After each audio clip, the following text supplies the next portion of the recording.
Let's go ahead now and create a shadow. To do so, we're going to add an object that will give us the ability to actually have it cast shadows onto our object or our image here.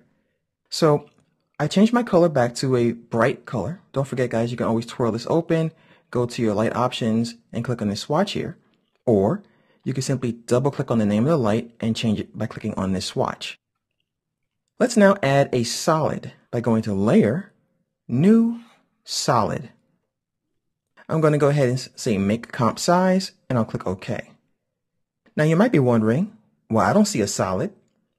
Well, don't forget, everything that is going to be in 3D has to be turned into a 3D layer.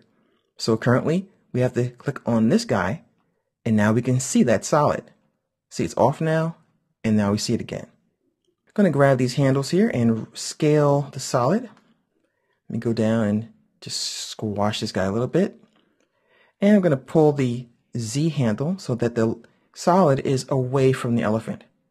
I'm also going to show you that we have a camera tool up here called the Unified Camera. And inside this camera are a couple of tools you might want to use when you're trying to manipulate your camera. For example, with the Orbit camera, I can click and orbit the camera around to see different angles of my scene. So here's the artwork, here's the solid, and there's the light.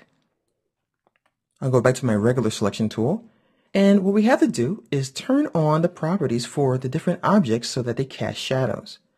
So let me just scale this down just a little bit more. Okay, so on the solid, let's go ahead and twirl that guy open. And under the material options for the solid, you see that we have a cast shadows property, and currently it's off. So click and move your mouse to the right, and that will turn the property on, so this guy will now respect this light. But now the light has to cooperate. So we have to go to the light properties and go to its options, and you'll see that we have the cast shadows property is off. So once again, click and turn it on, and kaboom, you now have a shadow. Let's grab our Orbit tool again, and you see the shadow is on the artwork. I'm going to grab the Track Camera tool and move this over a little bit like so. You can move it up and down as well. You also have a Track Z camera, so you can go in and out by moving your mouse up and down. And once again, I'll go back to my regular selection tool. If I move the light around, notice the shadow moves. And if I click on the solid, notice that the shadow moves as well. And actually I clicked on the artwork, so let me grab the solid. I can go ahead down here and click on it. And there we go. So no matter what I actually click on, the artwork, the solid, or the light, the shadow moves in a realistic fashion. I also have the ability, by the way, to always soften those shadows. So I can go to the diffusion property and I can drag it, and you see the shadows getting softer. I can make the shadow darker or lighter.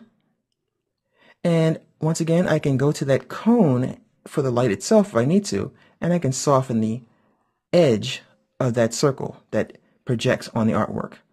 So we can give a nice feather effect to the cone itself.